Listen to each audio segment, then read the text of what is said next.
Maintenant qu'on a défini un nombre premier, on va s'intéresser à la décomposition en produit de facteurs premiers d'un entier naturel quelconque. Alors on prendra n supérieur ou égal à 2, histoire qu'il y ait quelque chose à décomposer, et pour un tel entier, il n'existe qu'un nombre premier différent, que je note P indice 1, etc., P2 jusqu'à Pk, et k entier strictement positif associé alpha 1, alpha 2 jusqu'à alpha k, de telle façon que je puisse écrire l'entier n qui est supérieur ou égal à 2, P1 puissance alpha 1 fois P2 puissance alpha 2, etc. jusqu'à Pk puissance alpha k. Ce que l'on peut écrire sous forme condensée comme ceci, c'est exactement la même chose. Le produit pour i allant de 1 à k de Pi puissance alpha i.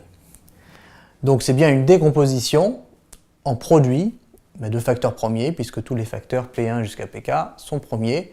Ils sont à une certaine puissance qui bien évidemment n'est pas nulle, parce que n'importe quel nombre à la puissance 0 fait 1 et 1 n'est pas premier. Mais voilà ce qu'on appelle décomposition en produit de facteurs premiers.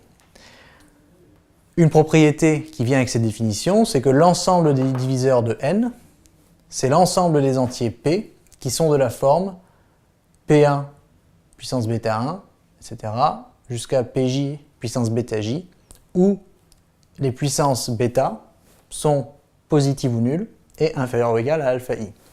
Alors on va voir tout de suite avec un exemple ce que ça donne et comment ça s'écrit, mais c'est une conséquence de cette définition.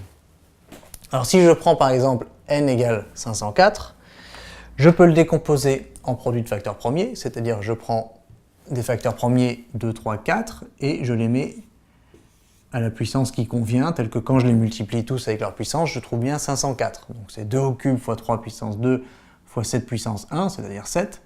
Et ça c'est alpha 1, alpha 2 et alpha 3.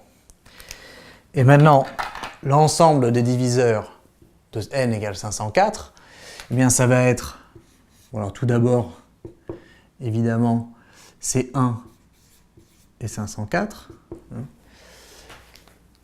Mais j'ai aussi 2, 2 puissance 2, 2 puissance 3, 3, 3 puissance 2 et 7. Donc je peux écrire 2, 2 puissance 2, 2 puissance 3, 3, 3 puissance 2, 7.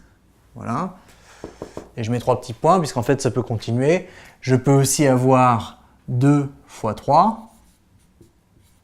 Je peux avoir 2 puissance 2 fois 3. Je peux avoir 2 puissance 3 fois 3. Ensuite, je peux avoir 2 fois 3 puissance 2, etc., etc., etc.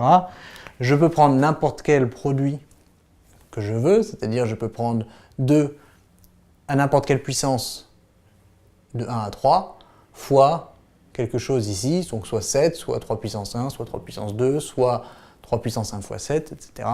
Donc ça me donne ça, l'ensemble des diviseurs de n.